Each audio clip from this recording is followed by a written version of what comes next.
Hi guys, இன்று நம்ம பார்க்கக்கூடியது ரொம்ப ஷார்ட்டாக ஒரு டாப்பிக்கை பற்றி பார்க்க போகிறோங்க.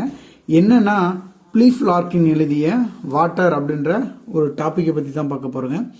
ரொம்ப இன்ட்ரெஸ்டிங்கான ஒரு டாபிக். அதாவது தண்ணியினுடைய அந்த மகத்துவத்தை பற்றி சொல்லியிருக்காங்க, வேற எதுவும் கிடையாது. அந்த பியூரிட்டி, அந்த தண்ணின்றது எவ்வளோ பியூரிட்டி இருந்துட்டு இருந்தது அப்படின்ற ஒரு விஷயத்த இங்கே ஆத்தர் நமக்காக சொல்கிறாரு. இதோட டைப் என்ன அப்படின்னு பார்த்தீங்கன்னா போயம். இது எழுதப்பட்டது 1954 எழுதியிருக்காங்க. இதில் மொத்தமாக பார்த்தீங்கன்னா அது ஒரு 3 ஸ்டான்ஸாக இருக்குது. நம்ம ஸ்டான்ஸை வைஸ் பார்க்குறதுன்றது கொஞ்சம் கஷ்டம். அதனால் நான் ஷார்ட்டாக இந்த போயமில் என்னதை பற்றி சொல்லியிருக்காங்க அப்படின்னு சொல்லிட்டு சிங்கிளாக சின்னதாக ஒரு 2 மினிட்ஸில் சொல்ல போகிறேன். என்னென்னா அந்த வாட்டர், அந்த தண்ணி இருக்கு இல்லைங்களா, அந்த தண்ணியினுடைய மகத்துவத்தை பற்றி சொல்லியிருக்காங்க. அந்த தண்ணி எதுக்காக யூஸ் பண்ணுறாங்க, எந்தெந்த இடத்துல யூஸ் பண்ணுறாங்க அப்படின்றதே சொல்லியிருக்காங்க. அது மட்டும் இல்லாமல் அந்த தண்ணி மூலமாக அவங்க எதை ஸ்ப்ரெட் பண்ண நினைக்கிறாங்க அப்படின்னு பார்த்தீங்கன்னா அந்த கிறிஸ்டியானிட்டியை ஸ்ப்ரெட் பண்ண நினைக்கிறாங்க, அவ்வளோதான், வேற எந்த விஷயமும் கிடையாது.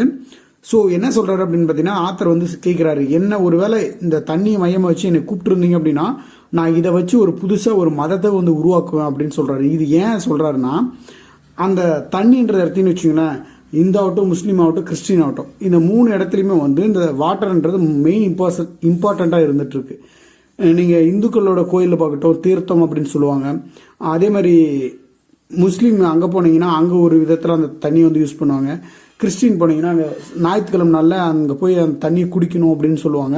ஸோ இது மாதிரி எல்லா விதத்தில் என்ன பண்ணிட்டு இருக்காங்க அப்படின்னா யூஸ் பண்ணிட்டு இருக்காங்க.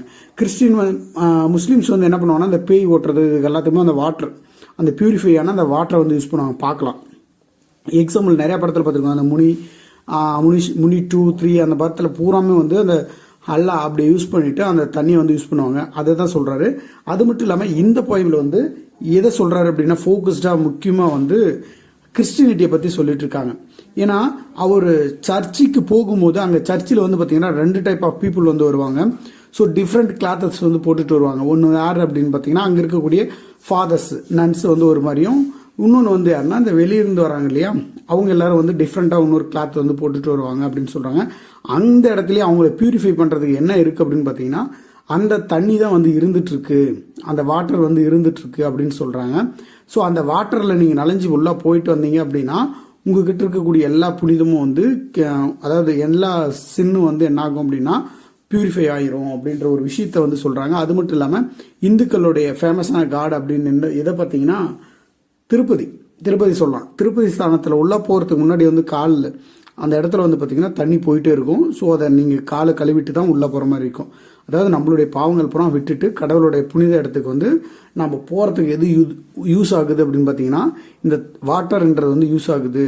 ஸோ அதை பற்றி தான் இந்த போயமில் முழுசாக சொல்லியிருக்காங்க. ஸோ அவ்வளோதான் இந்த poem. So thank you viewers, thank you for your வாட்சிங்.